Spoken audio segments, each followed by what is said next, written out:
স্বাধীন হওয়ার কি আনন্দ আমি তো জানতাম না, তাহলে আগেই স্বাধীন হয়ে যেতাম। ফালতু এতদিন খেটে খেটে মরেছি।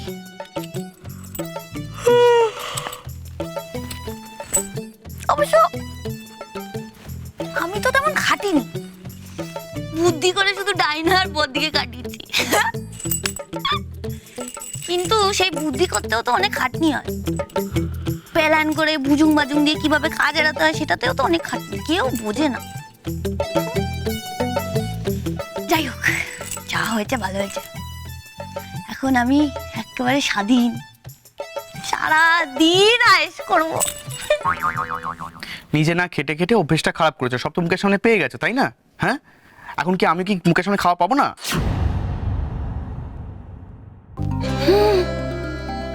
তুমি তুমি এত তাড়াতাড়ি, সরি, তাড়াতাড়ি কেন হবে?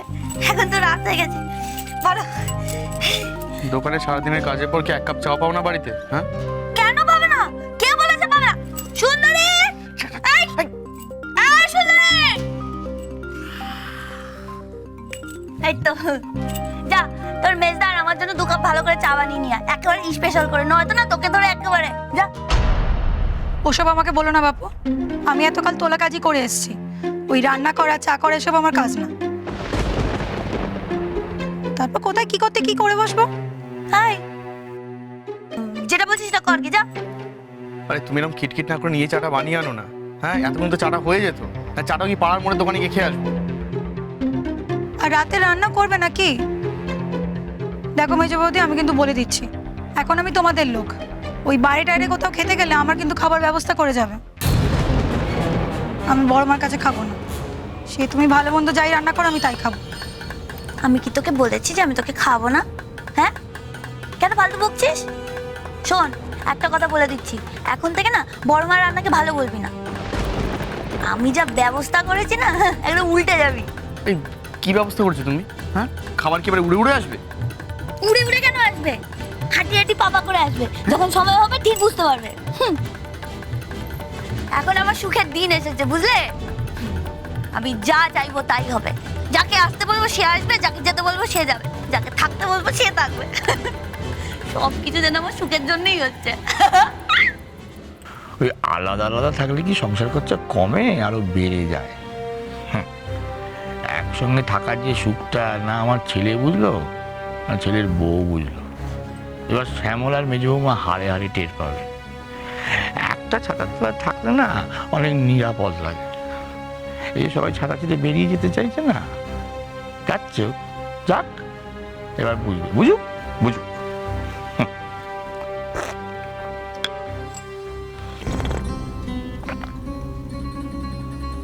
এই মেয়ে মানুষকে তো সংসার ভাগ হওয়ার পর থেকে আর হেসের মুখও হতে দেখলাম না।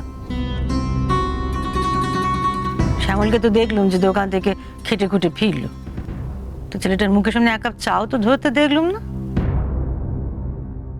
মা, কাকুলি তো অনেক দেরি অবধি বিশ্রাম নেয়, আজও হয়তো নিচ্ছে। আমি রোজকার মতন শ্যামল আর কাকুলির জন্য চা করেছি, ওদের দিয়ে আসবো। এই হচ্ছে আমাদের বড় বৌমা, আমার বড় বৌমা। মেজ বৌমার কারণে এত অপমান সহ্য করতে হলো তাকে, তবুও ছোট ছোট ব্যাপারে কত নজর বলো দেখি।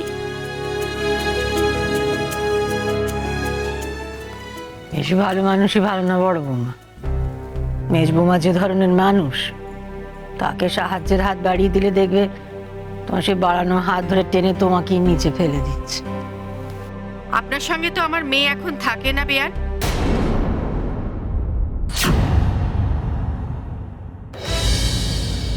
এখন আপনার সংসার আলাদা, আমার মেয়ের আলাদা। তাহলে কেন ওর পেছনে পড়ে আছেন বলুন তো? ভর সন্ধ্যেবেলা আপনি হাতে আবার ব্যাগও দেখছি।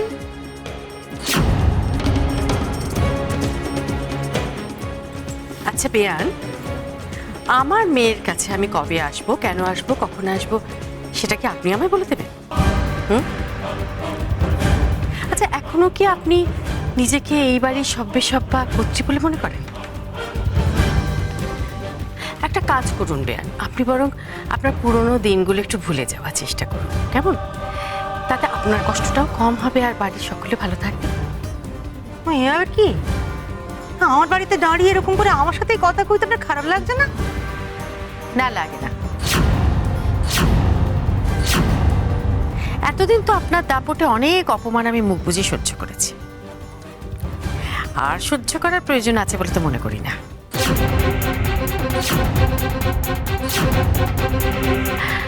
আর আপনার বড় ছেলের অবস্থা তো সব শুনলাম, একেবারে ভাঁড়ে মা ভবানীর দশা। আপনি বরং একটা কাজ করুন, আপনার বড় ছেলে আর বড় বউয়ের হাত ধরে থাকুন। আর একটা জিনিস মাথায় রাখুন, এখন এ বাড়ির কর্ত্রী আমার মেয়ে কাকুলি।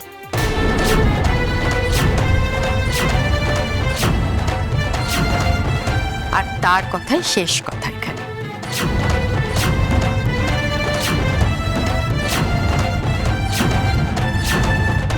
যাকে আপনার সঙ্গে কথা বাড়িয়ে লাভ নেই, চাই মেয়ের কাছে যাই, আমাকে দেখলে খুশিই হবে। দেখুন বেন, এতদিন আপনি যা করেছেন করেছেন, কারণ সংসারটা আপনার ছিল, সবাই আপনার কথা শুনেছে। কিন্তু এখন সেদিন গেছে, আর নেই। আর একটা জিনিস জানবেন, আমার মেয়ে কিন্তু এ বাড়িতে একা নয়, আমি এসে গেছি, আর আমি আজ থেকে এ বাড়িতেই থাকবো। আমার মেয়ের সংসার গুছিয়ে সাজিয়ে দিয়ে তবে আমি যাব। দেখি আমার মেয়েকে কে কিভাবে অপমান করতে পারে।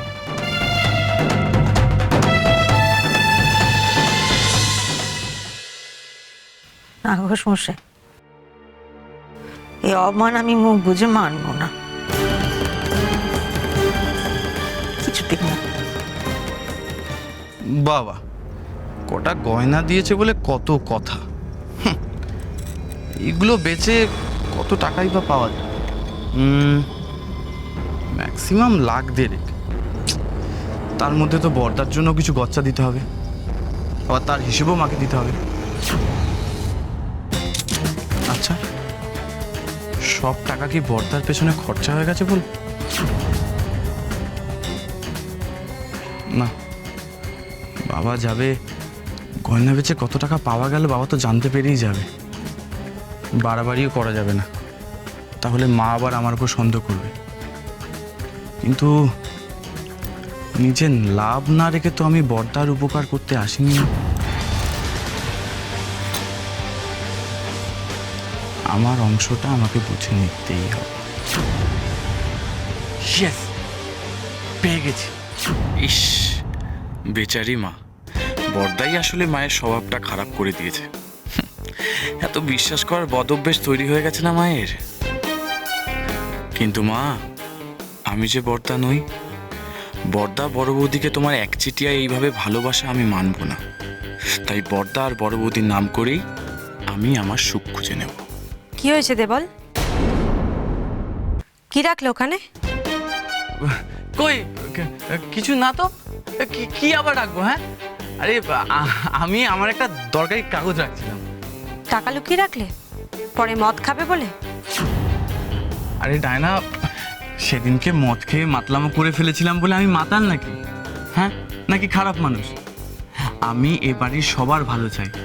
দেখবে, আমি এবার সবার ভালো করব, আর তার সাথে সাথে তোমার তো ভালো হবেই। তুমি একেবারে নিশ্চিন্তে থাকো। আর নিশ্চিন্তে থাকা? সত্যি যদি তোমায় আগের মতো বিশ্বাস করতে পারতাম দেবল, তাহলে আমার থেকে খুশি কেউ হতো না।